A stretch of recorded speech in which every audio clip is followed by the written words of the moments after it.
Assalamu alaikum. I'm your maths teacher of class 6. We are going to start our remaining question of exercise 5.2. 5.2 page number 67. Open your books, hurry up. Exercise 5.2 page number 67. Question number 1, 2 and 3 जो है ये आप लोग कर चुके थे. अब question number 4 and 5 are left. Question number 4 and 5 में से अगर एक क्वेश्चन भी आप अच्छे तरीके से समझ लें तो आई थिंक सेकंड क्वेश्चन जो है सॉल्व करना आपके लिए डिफ़िकल्ट नहीं होगा और आप इजीली उसको सॉल्व कर लेंगे. Before starting our question we are revising the basic concept of this exercise that are brackets. कौन कौन सी ब्रैकेट्स यूज़ हुई हैं? Vinculum or bar bracket, parenthesis or curve bracket, braces or curly bracket, square brackets or box bracket. इसके बाद अब जो है इन ब्रैकेट्स को ओपन करने के लिए जो है हमने एक रूल अप्लाई करना है, क्योंकि हर एक ब्रैकेट में हर एक ब्रैकेट जो है जस्ट वन ऑपरेशन पे कंसिस्ट नहीं करती. इट मे बी 2 और मोर देन 2. उस वक्त आपको जो है इस रूल की ज़रूरत पड़ेगी. क्या रूल है? That is बॉटमॉस. बॉटमॉस क्या है? Bracket order. ब्रैकेट का ऑर्डर यानी इस ऑर्डर में आप ब्रैकेट को ओपन करोगे. किस ऑर्डर में? डेट इज़ फर्स्ट वन सबसे पहले डिवीजन, फिर मल्टीप्लिकेशन, फिर addition and last one is subtraction. Is it clear? Now come to your question. Question number 4 exercise 5.2 page number 67. Question number 4. 9.25 divided by square bracket 1.75 plus curly bracket open 2.05 minus parenthesis is open 1.5 plus 2.5 minus 2 vinculum. Parenthesis is closed, curly bracket is closed and square bracket is also closed. Repeat the question as it is. जैसे question है उसको उसी तरह आपने repeat कर देना है. No equality sign, यहाँ पे कोई साइन ऑफ इक्वलिटी नहीं आएगा. Is it clear? Now come to second one. अब हमने क्या करना है? सबसे पहले हमने ऑर्डर देखना है, order of brackets. First one आपके पास क्या आ जाएगा? सबसे पहले विनकुलम. Is it clear? तो विनकुलम को हम सॉल्व करने जा रहे हैं. विनकुलम किस एरिया को कवर कर रहा है? 2.5 माइनस 2 को. Is it clear?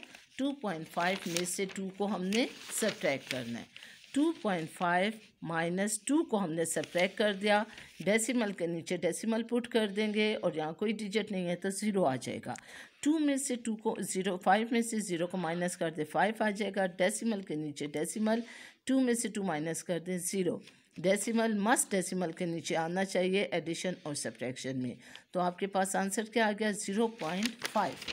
विनकुलम को जब हमने सॉल्व किया हमारे पास 0.5 आंसर आ गया. Is it clear? Remaining question जो है एज इट इज़ आ जाएगा. 9.25 divided by square bracket 1.75 plus curly bracket open 2.05 minus 1.5 plus इसको हमने सॉल्व कर लिया. 0.5 आ गया. इसके साथ ही विनकुलम रिमूव हो गया. Parenthesis is closed, curly bracket is closed and square bracket is also closed. Now the turn of parenthesis. अब सेकेंड ब्रैकेट की टर्न है, that is parenthesis. parenthesis को अब हमने सॉल्व करना है.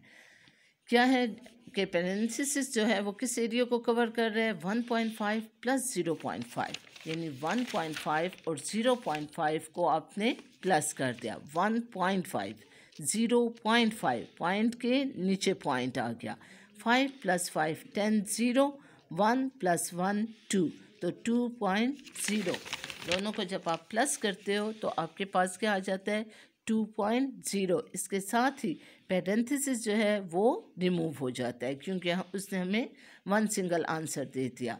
Remaining question as it is. 9.25 divided by square bracket 1.75 plus curly bracket open 2.05 minus 2.0 curly bracket closed and square bracket is also closed. Now turn off curly bracket. अब curly bracket की turn है. Curly bracket में क्या है? 2.05 minus 2.0. 2.05 में से आपने 2.05 में से माइनस 2.0 को आपने माइनस कर दिया. यहाँ कोई डिजिट नहीं तो हमने 0 लगा दिया है. डेसिमल के नीचे डेसिमल, तीनों डेसिमल एक ही सीक्वेंस में आए. 5 में से 0 माइनस कर दे 5, 0 में से 0 माइनस करें 0, 2 में से 2 माइनस कर दे तो 0. क्या आ गया आंसर आपके पास? 0.05. Is it clear? 0.05 किसका आंसर? कर्ली ब्रैकेट का। और कर्ली ब्रैकेट के इस आंसर के साथ ही कर्ली ब्रैकेट यहाँ से रिमूव हो गई। Just you write it here 0.05. Is it clear? Remaining question as it is 9.25 divided by square bracket open 1.75 plus ये curly bracket का answer 0.05 and square bracket is also closed. Now the turn of square bracket. अब square bracket की turn है। square bracket में क्या है? 1.75 plus 0.05. 1.75 plus 0.05 decimal साथ साथ चेक करें कि डेसिमल के नीचे ही आए और आंसर में भी वहीं पे डेसिमल आए। 5 + 5 10 0 7 + 1 8 और 1.80 स्क्वायर ब्रैकेट का आंसर आया है और इसके साथ ही स्क्वायर ब्रैकेट रिमूव हो गई। Is it clear? 9.25 divided bye 1.80 9.25 divided bye 1.80। अभी हमारे पास ये ऑपरेशन रहता है, इसलिए क्वेश्चन जो है अभी कम्प्लीटली सॉल्व नहीं हुआ। डेसिमल हम रिमूव कर देंगे, उसकी जगह 1 आ जाएगा। उसके बाद 2 डिजिट्स हैं तो नीचे 2 0 आ गए। इसी तरह यहाँ भी डेसिमल रिमूव कर दें तो 1 आ जाएगा। उसके बाद 2 डिजिट्स हैं तो 2 0 आ गए। Now your fraction is 9 to 5 divided by 100 divided by 180 divided by 100। 9 to 5 divided by 100 multiply. Division का साइन किस में कन्वर्ट हो जाएगा? मल्टीप्लिकेशन में। और इसके साथ वाली फ्रैक्शन इन्वर्स हो जाएगी। 180 बाय 100 है तो वो 100 बाय 180 आ जाएगा। Is it clear? जब 2 फ्रैक्शंस के बीच में मल्टीप्लाई का साइन हो तो कैंसलिंग पॉसिबल होती है। सो 100 1 100 एंड 100 1 100 दोनों जो है वो कैंसिल हो गए। आपके पास क्या आ गया? 9 to 5 डिवाइडेड बाय 1 into 180 180 आ गया। Is it clear? अब इन दोनों में कैंसलिंग पॉसिबल है? यस, क्योंकि इसका यूनिट 5 है, ये 0 है। इट मीन्स ये दोनों 5 के टेबल में कैंसिल हो सकते हैं। 925 को जो है 5 पे कैंसिल कर दें। 5 1 5 5 8 40 एंड 5 5 5 25 5 3 15 5 6 30। बेशक आप रफ वर्क में डिवाइड करके चेक कर लें। तो आपके पास आ गया 185 बाय 36। अब आपने क्या करना है? 185 by 36 is an improper fraction. What is an improper fraction? whose numerator is greater than its denominator। ऐसी फ्रैक्शन जिसका न्यूमिनेटर उसके डिनोमिनेटर से बड़ा हो तो उसको हम जो है वो इम्प्रॉपर फ्रैक्शन कहते हैं। Now come to your division side. अब आ जाएंगे, डिवाइड करेंगे इसको। 185 is your dividend and 36 is your divisor. 36 5 180 आ जाएगा। 5 में से 0 माइनस कर दें 5 आ जाएगा। 8 में से 8 माइनस करें 0, 1 में से 1 0। डेसिमल हम पुट करेंगे। डेसिमल हमें क्या देगा? हर स्टेप पे 1 0।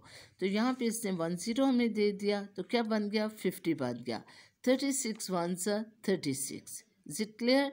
अब जहाँ पे आ गया आपके पास 10 में से 6 माइनस कर दें 4 आ जाएगा। यहाँ पे आपके पास 4 रह गया। 4 में से 3 माइनस करें 1। वही डेसिमल जो है इस स्टेप में भी आपको 0 देगा तो ये आपके पास क्या बन जाएगा? 140। 140 को जो है 36 को आप मल्टीप्लाई कर दें 3 के साथ तो आपके पास क्या आ जाता है? 108। 10 में से 8 माइनस कर दें 2 आ गया। 3 में से 0 माइनस करें 3 आ गया। ठीक है, डेसिमल यहाँ भी इस स्टेप पे भी हमें 0 देगा तो ये हमारे पास 320 हो गया। अब आपने क्या करना है? 36 को हमने मल्टीप्लाई करना है। 7 से मल्टीप्लाई किया है तो 252 आता है जो स्मॉलर वन है। 8 से किया है तो 288 आता है, ये भी स्मॉलर है। तो फिर हम क्या करें? फिर हमने 9 से किया 324 डेट इज़ ग्रेटर वन। तो ये ग्रेटर टर्म तो हम नहीं लगा सकते, हमने स्मॉलर लगाना है। तो 8 से आ जाएगा 36 8 288 आ गया। Is it clear? 10 में से 8 माइनस कर दे 2, यहाँ पे रह गया 1, यहाँ से 12 किया तो 11 बन गया। 11 में से 8 माइनस कर दें तो 3। अब ज़रा क्वेश्चन को चेक करें। ये भी आपके पास 32 था, ये भी आपके पास 32 है। नेक्स्ट टर्म अगर आप डिवाइड करोगे तो वो भी आपके पास रिमाइंडर 32 आएगा। तो इट मीन्स कि ये क्वेश्चन, यही स्टेप जो है वो बार बार रिपीट हो रहा है। रिपीटिशन इसमें हो रही है। तो अब हमने ये नहीं करना कि इसी को लेके हम बैठ जाएं और कंटिन्यू रखें इस चीज़ को। हम क्या करेंगे कि जो आपके पास 8 आया है, ये 1 यूनिट जो है 1 यूनिट जो है वो दे देगा 3 को, क्योंकि ये ग्रेटर देन 5 है। 8 जो है वो ग्रेटर देन 5 है, ये 1 यूनिट जो है वो इसको देगा, तो ये 13 क्या बन जाएगा, 14 बन जाएगी। सही है, तो योर आंसर विल बी 5.14 आ जाएगा। So your answer is 5.14. Is it clear? Now question number 4 and question number 5. It will be your homework. You can easily do this, both these questions. Thank you, class.